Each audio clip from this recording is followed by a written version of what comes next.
لا إله إلا الله وحده لا شريك له له الملك وله الحمد يحيي ويميت وهو على كل شيء قدير.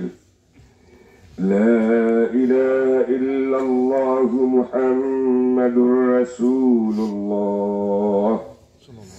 سبحان من تعزز بالقدرة والبقاء وقهر العباد بالموت والفناء ليبلوكم أيكم أحسن عملا وأن سعيكم سوف يرى.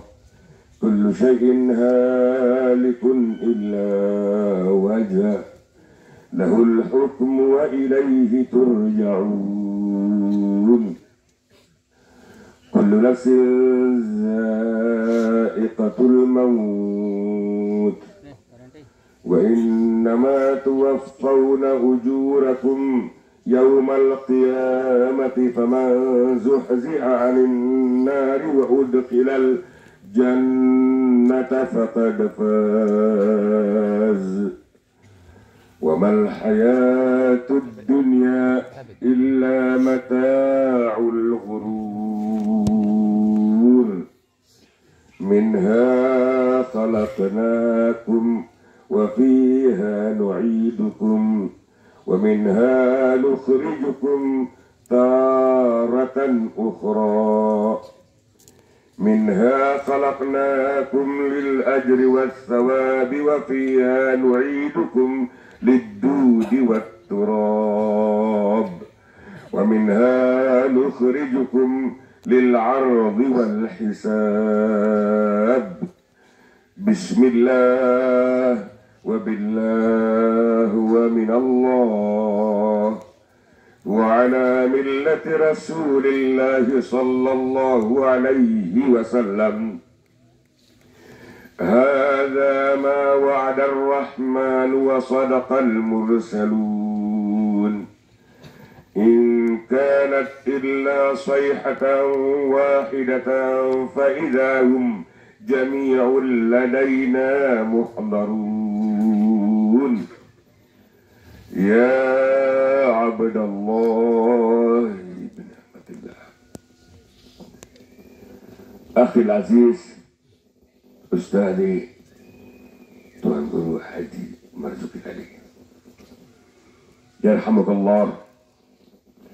ذهبت عنك الدنيا وزينتها وصرت الآن في برزخ من برازخ الآخرة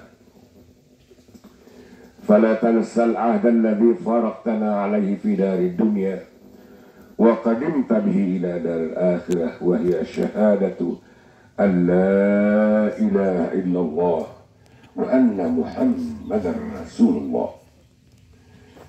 فإذا جاءك الملكان وابتلاني بك وبأمثالك من أمة سيدنا محمد صلى الله عليه وآله وصحبه وسلم فلا يفزعاك ولا يرهباك واعلم أنهما خلق من خلق الله تعالى كما أنت خلق من خلقه.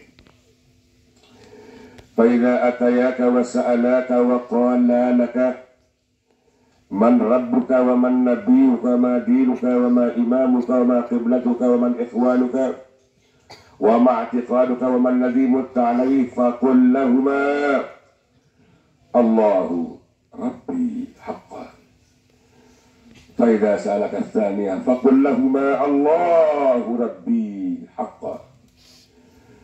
فإذا سألك الثالثة وهي الخاطبة الحسنى فقل لهما بلسان طلق بلا خوف ولا فزع الله ربي ومحمد نبي والإسلام ديني والقرآن إمامي والكعبة قبلتي والصلوات فريضتي والمسلمون والمؤمنون كلهم إخواني وإبراهيم الخليل أبي وأنا عشت ومت على قولي لا إله إلا الله محمد رسول الله صلى الله عليه وسلم. تمسك يا أخي يا أستاذي بهذه الحجة، واعلم أنك مقيم بهذه البرزخ إلى يوم يبعثون. فإذا قيل كما تقول في هذا الرجل الذي بعث بكم وفي الخلق أجمعين فقل هو محمد رسول الله صلى الله عليه وآله وصحبه وسلم، جاءنا بالبينات من ربه فاتبعناه وآمنا به وصدقناه برسالته، فإن تولوا فقل حسبي الله لا إله إلا هو عليه توكلت وهو رب العرش العظيم.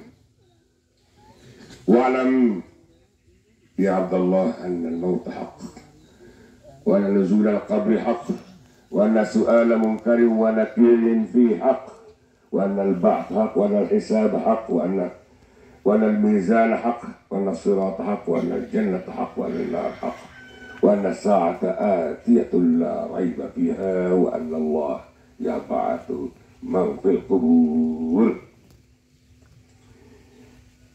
أهلا اللهم يا أنس كل واحد ويا حاضر ليس بعيد، أنس وحدتنا وحدته وارحم ولقنا ولقنا حجته ولا تفتن